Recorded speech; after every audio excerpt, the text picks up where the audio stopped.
కనీసం గుజ్జు ఇలా చక్కగా పెట్టుకుంటే బాగుంటుంది అని నాకు అనిపించింది అనమాట. అనిపించి చేస్తాను. నిజంగా చాలా బాగుంది. ఇప్పుడు కొత్తిమీర, ఇది కూడా మాదే, అంటే మా మినీ గార్డెన్లోదే కొత్తిమీర, ఉల్లికోళ్ళు, కరివేపాకు అన్నీ కూడా.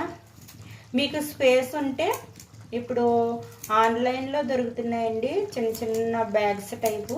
అందులో కొద్దిగా మట్టి అనేది వేసుకుని ఇలా ఆకుకూరలు అనేది వేసుకుంటే మాత్రం మనకి అంటే మెయిన్ మందులు ఏమి వేయకుండా ఆర్గానిక్గా వేసుకున్నవి తీసుకున్నట్టు ఉంటుంది. మన చేతులతో మనం పండించుకున్నది వేసుకుంటే ఆ టేస్టే వేరు, ఆ హ్యాపీనెస్ కూడా వేరు. టేస్ట్ కంటే కూడా హ్యాపీనెస్ కూడా చాలా ఇంపార్టెంట్. కూర అయితే అయిపోయిందనమాట. సరేనా, స్టవ్ బంద్ చేసేస్తున్నాను. మూత పెట్టి ఒక్క 5